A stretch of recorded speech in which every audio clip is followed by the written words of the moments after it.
Welcome to your daily dose of dividend. Candyfloss made a request in the comments for Accenture. Thank you Candyfloss for the suggestion. Let's take a look. With a market cap of $205 billion, Accenture is a S&P 500 company within the information technology services industry. The stock price has overperformed the S&P 500 index over the last 10 years, with dividends reinvested. Let's briefly analyze some key fundamentals. Most data is based on a 5-year average. Sales growth, 7.7%.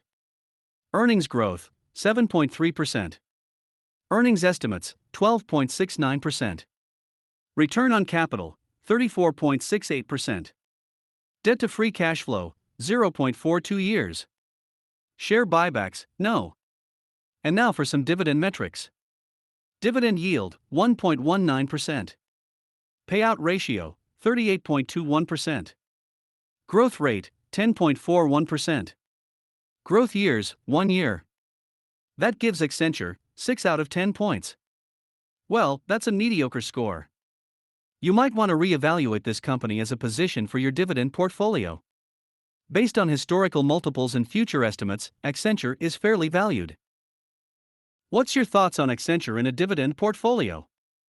Feel free to make a request in the comments regarding future videos. If you found value in this video, please leave a like and welcome back tomorrow for another quick analysis. Have a great day.